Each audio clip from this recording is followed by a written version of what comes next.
আরও একটি নোটিফিকেশান নিয়ে আজকের ভিডিওতে আলোচনা করব। যারা যারা চ্যানেলে নতুন রয়েছে চ্যানেলটিকে অবশ্যই সাবস্ক্রাইব করে পাশে থাকা বেল আইকনটি অন করে রেখো। নিয়োগ করা হচ্ছে রাসায়নিক জীববিজ্ঞান সংস্থা নিয়োগ করা হচ্ছে। এটার যে পোস্টিং হবে পোস্টিংটা কিন্তু ওয়েস্ট বেঙ্গলের কলকাতায় হবে। শিক্ষাগত যোগ্যতা আমাদের মাধ্যমিক পাস রয়েছে, মাধ্যমিক পাশে আবেদন করতে পারে। পদের নাম হলো এমটিএস। টোটালটা আলোচনা করব। দেখো পদের নাম কি রয়েছে, এমটিএস অর্থাৎ মাল্টি টাস্কিং স্টাফ, কিন্তু যার ভ্যাকান্সি কোড দেওয়া রয়েছে 6152-601। এটা কিন্তু ভ্যাকান্সি কোড। তোমার এটা নিয়োগ করা হচ্ছে এমটিএস পদে। যার সিলেবাস কি রয়েছে, দেখো সিলেবাস রয়েছে প্রত্যেকটা, তোমার এক্সামিনেশন ফি কত রয়েছে, টোটালটা নিয়ে আজকে ভিডিওতে আলোচনা করব। দেখো মোড অফ এক্সামিনেশন রয়েছে কি, ওএমআর বেসিসও পরীক্ষা হতে পারে, কিংবা তোমার সিবিটি টেস্ট মানে কম্পিউটারেও কিন্তু পরীক্ষা হতে পারে। তারপর রয়েছে মিডিয়াম অফ কোশ্চেন। কোশ্চেনের ল্যাঙ্গুয়েজ কি থাকবে, ইংলিশ এবং হিন্দি থাকবে, এবং যেটা তোমার ইংলিশ ল্যাঙ্গুয়েজ আছে সেটা কিন্তু তোমার ইংলিশেই থাকবে। এক্সাম স্ট্যান্ডার্ড হলো মাধ্যমিক পাস। টোটাল কোশ্চেন থাকবে 150 এবং টোটাল টাইম থাকবে কত, 2 ঘন্টা টাইম থাকবে। সাবজেক্ট কী কী রয়েছে, জিআই রয়েছে, জেনারেল ইন্টেলিজেন্স 25 নম্বরে থাকবে। ম্যাক্সিমাম মার্ক কত রয়েছে, 75 রয়েছে। তারপরে কি রয়েছে তোমার কোয়ান্টিটিভ অ্যাপটিটিউড, মানে কি তোমার ম্যাথের পোর্শনটা হয়ে গেল, যেখানে 25 নাম্বার রয়েছে, ম্যাক্সিমাম মার্ক কত বলেছে, 75 বলেছে। আর এখানে কিন্তু নেগেটিভ মার্ক আছে, 1 negative mark for every wrong answer. একটা ভুল দিলে কিন্তু একটা তোমার নেগেটিভ মার্কিং হবে। জেনারেল অ্যাওয়ারনেস কত রয়েছে, জেনারেল অ্যাওয়ারনেস হচ্ছে 50 নম্বরের। তোমার টোটাল মার্ক রয়েছে এখানে, ম্যাক্সিমাম মার্ক রয়েছে হলো 150।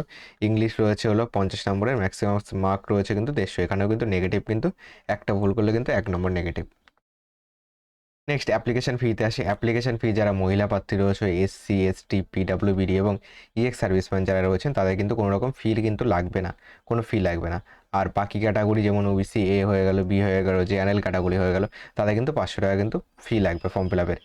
ক্যাটাগরি ওয়াইজ তোমার এজ রিল্যাকশন কত রয়েছে, নর্মাল বয়স লাগবে তোমার কিন্তু 25 বছর অবধি নর্মাল বয়স, এবং এজ রিল্যাকশন জেনারেলদের বয়স হলো 25 বছর পর্যন্ত। আর যদি তুমি এজ রিল্যাকশন ক্যাটাগরির মধ্যে পড়ো, যেমন এসসিদের 5 বছর ছাড়, ওবিসিদের 3 বছর ছাড়, পিডাব্লিউবিদের 10 বছর ছাড়, এগুলি কিন্তু তোমার এজ রিল্যাকশন হয়ে গেল।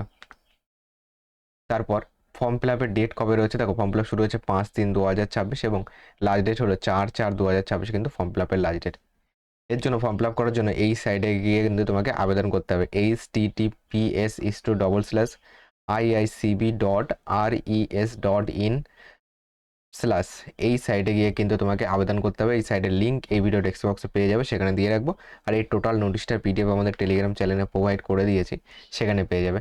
এবং যাদের অ্যাপ্লিকেশন ফি পেমেন্ট করতে হবে, তাদের কিন্তু পেমেন্ট করার সাইডে কিন্তু বলে দিয়েছে, টোটাল নোটিশে কিন্তু টোটালটা পেয়ে যাবে, সেখান থেকে কিন্তু পেমেন্ট করে নিতে পারবে।